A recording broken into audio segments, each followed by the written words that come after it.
Suutumee fuudhee mana kaa'ee namichi rakkate bareedduu wayiiti kan inni argate.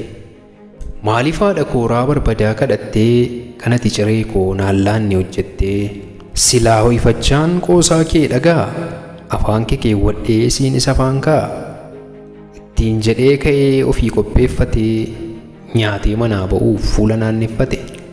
Beelli lafaan dhahee achitti hambisee akkan hin galleefi manatti deebisee utuu na jaallattee fuula koo naa dhiqxa harka koo dhungattee quba harka koo tuutta.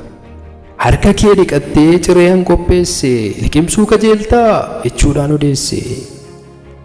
Achitti ishee dhiisee hojii isaa hojjetee manatti yommuu galu niitiin isaa gugguuftee nyaata halkan guutuu nyaachisuuf qophooftee fuula isaa ilaalaa maqaa isaatti dhooftee.